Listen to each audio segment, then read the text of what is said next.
Selamat pagi, jumpa lagi di Jumat Pagi Ride.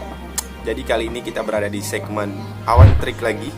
Ya, kita akan membahas mengenai tutorial BMX. Jadi sampai jumpa di lokasi, kita bakalan ketemu di sana dan membahas tutorialnya. Let's go, bro.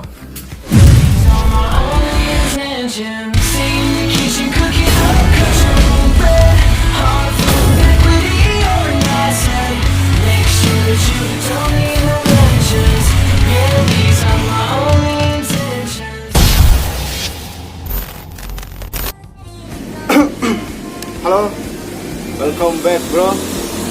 Selamat datang kembali di segmen Awan Trik. Kali ini kita akan membahas tutorial mengenai how to noise wheel, ya. Gimana cara melakukan noise manual, ya. Sebenarnya di sini aku belum terlalu lancar juga bro. Aku masih ngulik trik ini. Ya belum terlalu lama lah, sama seperti kayak Chad Kerley dan Forrest Adams itu. Aku belum terlalu bisa noise wheel. Jadi tujuan buat video ini biar kita bareng-bareng belajar, bareng-bareng ngulik trik ini. Karena trik ini bisa dibilang cukup sulit guys ya. Kalau jujur ya, ini menurutku pribadi, lebih sulit mana tail loop atau noise? Aku lebih pilih noise bro ya. Karena lebih sulit noise, jujur aja. Kali ini kita bakalan bareng-bareng belajar ya. Semoga dengan teori yang aku berikan ini bisa memberikan kalian pencerahan sedikit untuk mempelajari trik ini. Kita bareng-bareng belajar guys ya. Oke. Jadi buat teman-teman yang belum tahu noise wheel itu seperti apa, contohnya seperti ini bro. Let's go.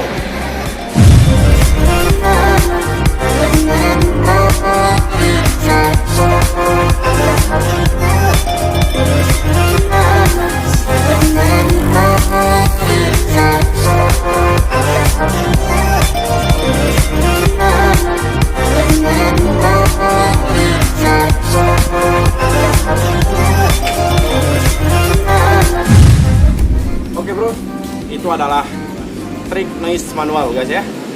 Jadi trik noise ini banyak sekali variasinya bro. Ya, yang bisa kalian lakukan adalah noise bar spin, noise 180, ada juga yang double green, naiknya noise, turunnya bar spin. Dan yang paling banyak yang aku lihat sih variasinya itu nollie guys ya. Ini bisa kita lakukan di trotoar jalan yang agak tinggi sedikit. Kalian bisa naik dengan nollie, langsung turun.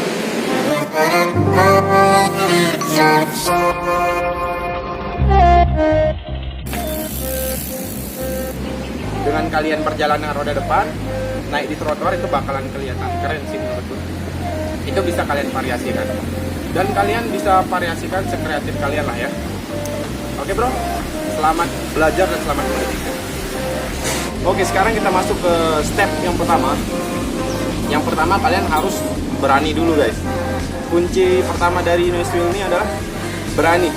Kenapa? Karena ya resikonya cukup fatal. Karena kita bakalan jatuh seperti nunjuk ke depan. Itu kalau salah cara kalian, itu bisa muka kalian yang akan diserang guys. Jadi fatal ya. Untuk mencari noise wheel ini kalian harus tahu dulu cara menghindar dari jatuhnya noise wheel ini guys. Ya cara jatuhnya lah ya. Bahasa kasarnya kalian cari cara jatuhnya dulu di awal lah ya. Jadi ada dua cara yang aku ajarkan kalian di sini untuk menghindari cedera fatal ketika jatuh noise wheel. Itu kalian lompat di atas barnya, atau kalian juga bisa pegang barnya sambil lompat. Kalian bisa pilih cara yang mana, tapi yang aku sarankan ke kalian itu lebih baik kalian lompat dari atas barnya aja, lalu buang sepeda itu. Kalian lompat aja seperti ini. Yang pertama kalian lihat dulu.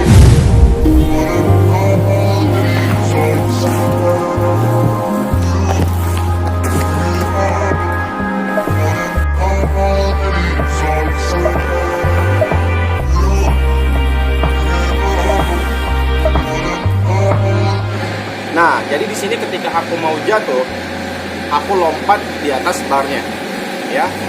Dan adapun cara yang kedua, aku masih pegang barnya, tapi lompat, tapi masih posisi pegang bar gitu.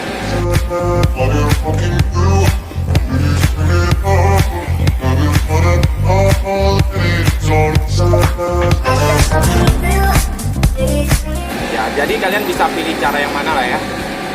Tapi aku sarankan yang pertama aja. Oke. Setelah itu, setelah kalian bisa menghindari cara jatuh noise wheel ini, kita masuk cara yang pertama. Jadi ketika kalian mau melakukan noise wheel ini, kalian harus condongkan badan kalian ke depan. Jadi bebannya itu di ban depan. Kalau manual kan bebannya di ban belakang. Nah, kalau noise ini bebannya itu di ban depan, bro. Seperti kita mau jatuh sih ya. Posisinya itu kayak posisi jatuh. Di sanalah letak enak dan seimbangnya, bro. Ketika kita mau jatuh itu, di sanalah tempat posisi paling enak ngatur noise-nya itu, bro. Ya. Jadi kalian harus berani. Yang pertama tadi apa? Harus berani. Yang kedua, kalian harus bisa menghindari cara jatuh noise ini. Yang ketiga, bebannya itu kalian taruh di ban depan. Ya. Oke, setelah itu kalian langsung mainkan badan kalian. Jadi ketika noise wheel ini yang bermain adalah badan, bro. Jadi badan kita ya. Nih, seperti di video ini, ketika posisi sepedanya mau nungkik ke depan, jadi posisi badan kita itu ke belakang, kayak nungging gitu. Ya, kayak nungging gitu. Kita posisi badannya ke belakang, biar bebannya itu pindah ke belakang. Ya.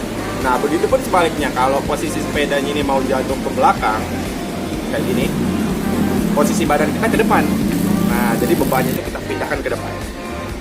Nah, jadi seperti itu guys, depan belakang. Kalau samping kiri kanan sih barnya yang ngatur, bro ya.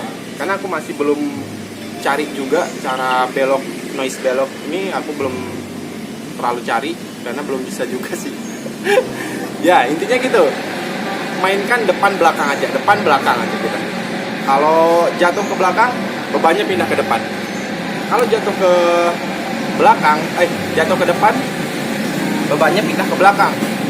Simpel aja, bro. Kalian tonton ulang-ulang video ini bakalan bisa kok. Ya, intinya coba dan coba, bro. Ya. Ini juga, bro. Ketika kalian mau ngambil noise wheel ini, langkah awal misalkan ketika mau siap-siap ngambil noise wheel ini, usahakan beban badan kalian tuh nggak usah langsung ke depan. Kenapa? Karena bisa saja sepeda ini langsung dengan cepatnya jatuh ke depan gitu, bahaya guys. Jadi kalian itu usahakan ketika kalian awal mengambil noise itu, beban kalian itu ada di tengah-tengah, ya, balance lah ya, nggak terlalu belakang, nggak terlalu depan. Jadi biar posisi sepeda itu langsung seimbang di tengah, nggak berat depan ataupun belakang. Karena itu fatal, bro ya. Aku udah sering ngalamin karena saking semangatnya ya, karena udah tahu teorinya itu harus beban di depan, aku langsung taruh bebannya itu di depan semua, posisi sepedanya langsung jungkir balik ke depan, dan alhasil aku jatuh, bro. Tanganku yang ini habis. Jadi kalian harus ingat ya, ketika posisi ngambil noise di awal itu, kalian harus bebannya ada di tengah.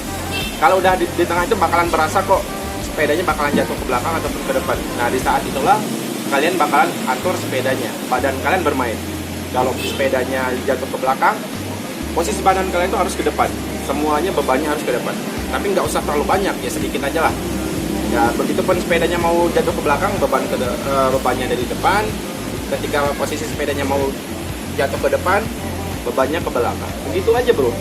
Tinggal kalian cari aja, bro ya. Tekniknya cuman itu aja sih, bro ya.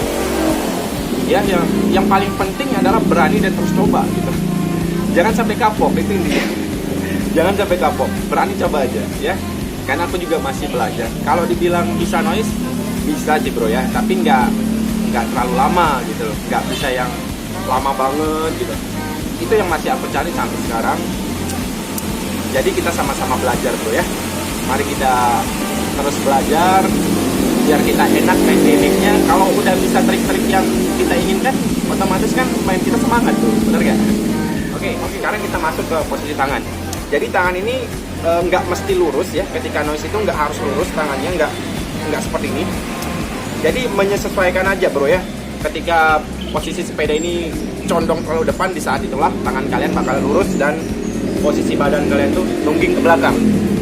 Ya, nggak harus ditekuk. Nah, ketika posisi sepedanya itu di tengah-tengah. Nah, di sanalah tempat posisi tangan kalian agak tekuk dikit, bro, ya. Jadi nggak mesti lurus, nggak mesti ditekuk, menyesuaikan aja, bro, ya. Nah, jadi seperti itulah posisi tangannya. Untuk posisi kaki harus datar, kiri kanan itu harus sama, nggak usah atas sebelah ya. Kalau misalkan kanannya terlalu tinggi, kirinya di bawah, nggak bisa, bro. Jadi harus datar lah, rata gitu maksud saya. Oh ya, bro, ini juga sedikit tips buat kalian ya, jangan lupa pakai batu atau kapur ya.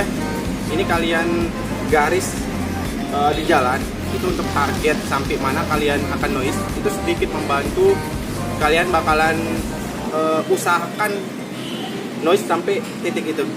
Itu akan membantu ya, memotivasi kalian untuk bertahan lama di noise itu sampai berakhir titik yang kalian udah garis itu. Jadi kalian harus targetkan juga ketika kalian mau noise wheel, targetkan lah ya. Itu akan membantu. Dan saya rasa cuman itu aja sih ya tipsnya itu, dan teorinya cuman hanya di sana aja, guys. Karena noise wheel ini cuman mengatur depan belakang dan tangan aja, dan berani paling penting. Oke guys, mungkin tips dari aku cuman itu aja. Kurang lebihnya mungkin teman-teman yang udah bisa noise atau yang pro noise, kalian bisa tambahkan komentar di bawah agar membantu saya dan teman-teman yang lainnya yang sedang ngulik trik ini, biar kita sama-sama bermanfaat dan saling memberi manfaat gitu loh sama sesama rider BMX Indo gitu. Oke bro, kurang dan lebihnya saya mohon maaf. Semoga segmen Awan Trik ini bisa bermanfaat buat kalian yang sedang ngulik trik ini. Kita sama-sama belajar tentunya. Oke, keep riding, jangan malas. Kalau kalian mau trik yang kalian inginkan itu, kalian harus tekun, rajin cari triknya, pasti kalian dapat. Oke, see you next time and keep riding bro.